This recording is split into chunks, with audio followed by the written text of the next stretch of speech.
So today we'll be taking a deep dive look into Haru, her character arc, and how her background explores the age-old practice of Mukoyoshi in Japan, and how it allows men in the family to maintain company ownership across generations. By the way, hey guys, I'm Lady and I love doing analyses on the Persona games, so if that's your thing, you've come to the right place. Anyway, if you're worried about P5R spoilers in this video, don't be. Anything unique to Royal will be delegated only to the final section, which will be timestamped. So with that said, let's dive right in.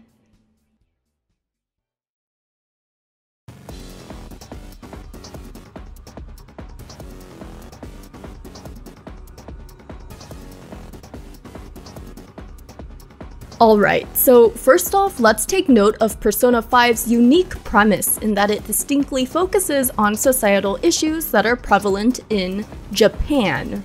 Sure, there will always be some degree of understanding and relatability across cultures, but it can't be overstated how different Japanese cultural values are from those of the wider Western or Eurocentric world.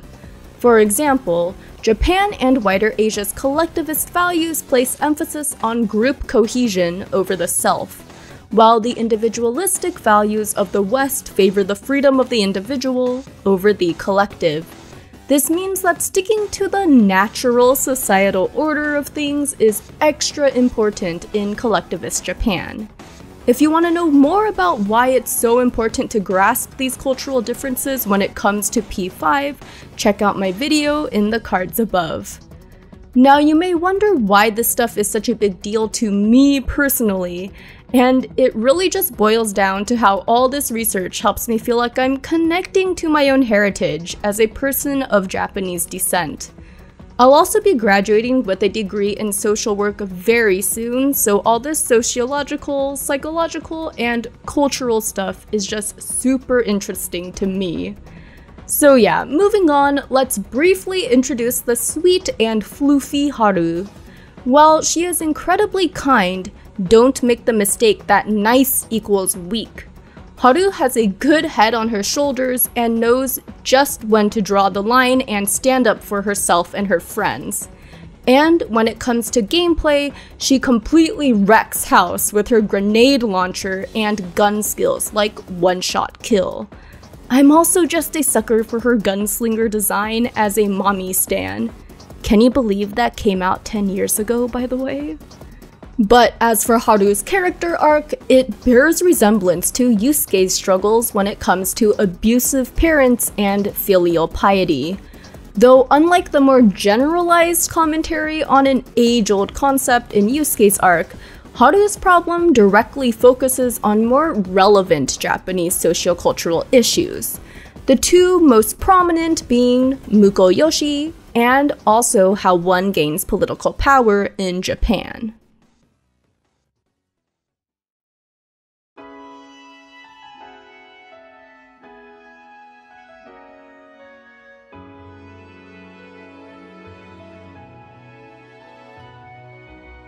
Though we the players catch glimpses of Haru before her arc properly begins, she's first introduced to the Phantom Thieves as a full-blown antagonist. Or well, more like it appeared that way until her silly beauty thief antics kinda scratched that notion.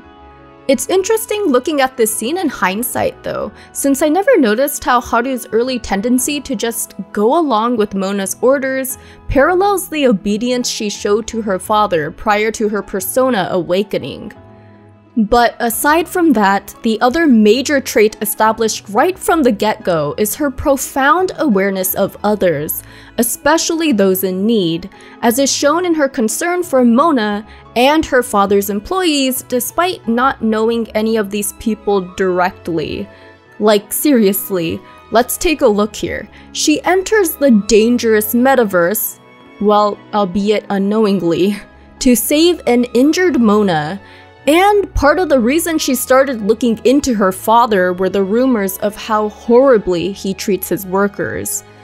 We learn that's far from the only reason though, once we see how slimy and abusive her fiancé is. Sugimura is the answer Kunikazu has found when it comes to legitimizing his family's ownership of Okumura Foods, and is just one example of a common practice known as Mukoyoshi in the Japanese business world.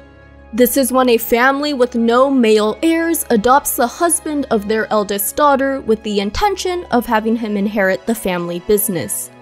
As I said earlier, Haru's arc is similar to Yusuke's in how it highlights the dangers of unchecked filial piety, though unlike Madorame's gentle treatment of Yusuke, Haru's father is quite cold and callous towards her. Mukoyoshi also lends itself to Okumura's political aspirations, but before we can dive into that topic, we need to examine Mukoyoshi in greater depth.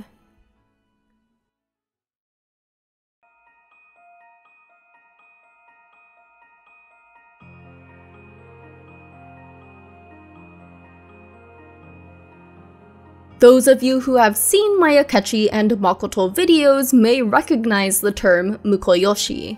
To reiterate what that entails, it's when a family business legally adopts an adult male between the age of 20 and 30, usually the husband of the eldest daughter, so that the family business may continue its line of male successors over multiple generations. According to data from 2012, Japan has over 80,000 adoptions a year. But unlike Western countries that adopt mostly children, over 95% of adoptions in Japan are of these young adult males. In fact, some of Japan's most famous companies have remained family-run thanks to this tradition. These include car manufacturers Toyota and Suzuki, camera maker Canon, and soy sauce maker Kikkoman. By now, I'm sure some of you must be drawing similarities between Mukoyoshi and the political marriages that were so common between Western noble families centuries ago. And while you're not wrong to think that, I think what sets Japan's version apart is just how widespread and common it still is in our modern era. Even though the civil code that used to prevent daughters from inheriting the family estate changed decades ago, old traditions die hard in Japan. So as you can see, the arranged marriage that Haru's father secured between his daughter and Sugimura is an example of Mukoyoshi. Haru's attitude towards her future prior to meeting the Phantom Thieves really sells just how common this practice is as well.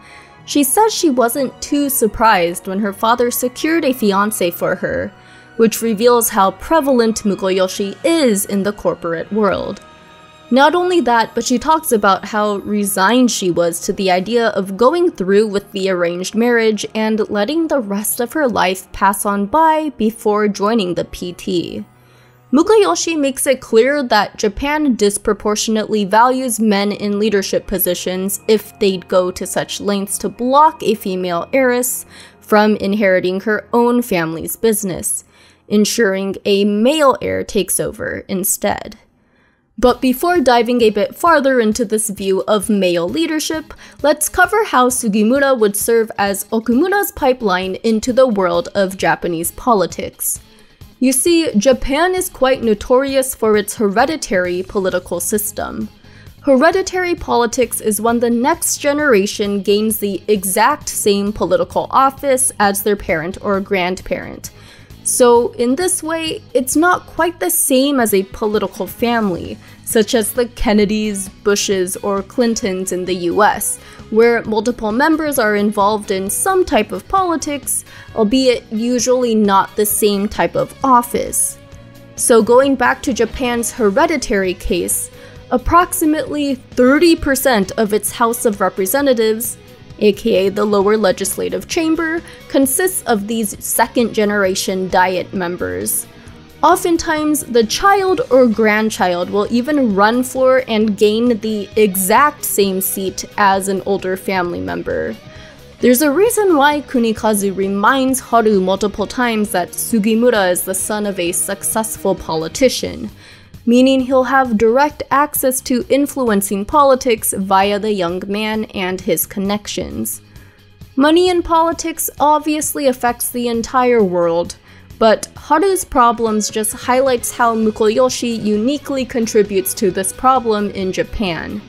Male descendants of existing politicians are basically assured of their desirability as spouses to corporations with no sons. Because of this, it's no surprise why Sugimura is such an entitled asshole, since he likely expected offers like Okumura's hand in marriage. And vice versa for Haru's father, since Kunikazu likely knew right from the early days of his company's success that he'd be able to use his daughter as economic leverage. As for Haru herself, in order to properly observe the East Asian value of filial piety, she accepts her fate without question. Or well, she would have done that if it wasn't for the Phantom Thieves' encouragement.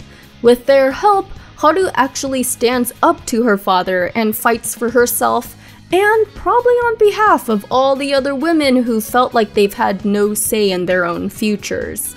She also fights to end her father's abusive business practices, of course, though we'll have to save that topic for the future P5 Palace Ruler video. But with all this said, we can now move on to Haru's confidant.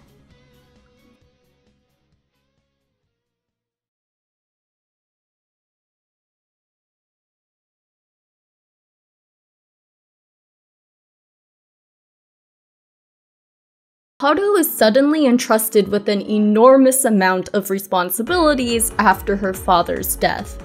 Okumura Foods is not only dealing with its abusive workplace scandal, but the unexplainable and sudden death of its CEO. Normally, a company would have had the time to prepare for the resignation or death of its owner, and with Sugimura and Haru's marriage not even finalized yet, Haru is now in a position of power that's basically unheard of for females in Japan. You see, according to OECD reports in 2017, the number of Japanese women who are either self-employed with employees or are own account workers makes up only around 6% of the entire entrepreneurial force. This is significantly lower than the OECD average, especially when compared to countries like the United States. So, in a society where so few women are encouraged or expected to own their own businesses, it's no surprise why Haru is suspicious of the rumors surrounding Takakura, the new company president, and the other employees who are pressuring her to sell her shares and/or marry Sugimura. The fact that her fiancé has been invited to company board meetings while Haru hasn't just speaks for itself. And this contract that Sugimura keeps bringing up adds to the pressure, since apparently the reparations Okumura Foods would owe if Haru backs out of the marriage would completely ruin what remains of the company. So understandably, Haru feels trapped and even describes her Mukoyoshi plight exactly in rank 6 when she says, "He's going to get Okumura Foods and my entire inheritance, and there's nothing I can do about it." With Joker's encouragement though, Haru refuses to be discouraged and continues to pour her heart and soul into the things she can control at the time. And her efforts literally bear fruit, allowing her to present her true feelings to President Takakura with her homegrown coffee beans. It's actually heartwarming to learn that those shady rumors about Takakura turned out to be only that. He actually does have good intentions for the future of the company. But most importantly for Haru, he completely respects her opinions and even asks her to accompany him to the company board meetings, which is, as we discussed before, a rare opportunity for women in Japan. And not only that, but he makes preparations to cancel Haru's arranged marriage with Sugimura, as according to her wishes. Turns out that binding contract was just made-up nonsense that this entitled asshole made up. And while Haru ultimately decides to leave Okumura Foods in the hands of management, it's only after she conveys her thoughts to them and grasps the board's sincerity to abide to her and Takakura's vision. And overall, it's still a huge win against the system, since she still maintains all her shares of the company, which probably makes her the most powerful corporate female in P5 verse, by the way, and is truly in charge of her own future now that Sugimura is out of the picture. Lastly, while her personal dream may seem small compared to the Okumura Foods inheritance, remember those OECD numbers we talked about earlier? Like Sae and Makoto, who are carving their own path in male-dominated fields, Haru will also have to prove her mettle as part of the 6% of female business owners in Japan. I'm honestly just really proud of Haru in general, because she's learned to value her own voice throughout the course of her arc. I've heard many compare Haru's confidant to Mitsuru in P3, even calling it Mitsuru Light, but I just personally refuse to see it that way. Yes, the basis of their struggles are the same, but their different personalities distinguishes each of their respective journeys from the others. All in all, I do understand the criticisms of how Haru is written in P5 story narratively. I also have my gripes towards how late she joins and how underutilized she is. But her story also really hits me as someone who has been blessed with a complete opposite experience, having been raised by parents who encouraged me to follow my own passions. With that said, I'm really curious to hear from all of you who could relate to the pressure Haru faced from her family. And now we're at the part of the video where I must warn you that spoilers for Persona 5 Royal are ahead. I repeat, spoilers for Royal are ahead. You've been warned.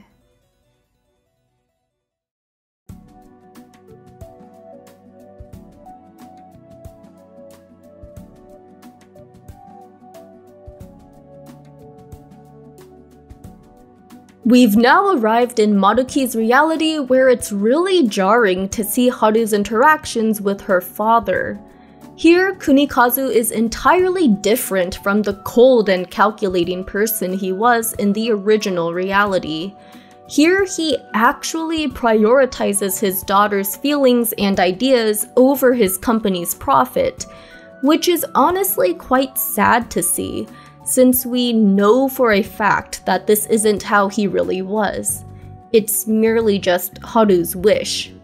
This is unlike most of the other PT's loved ones who have returned just as they were in the actual reality.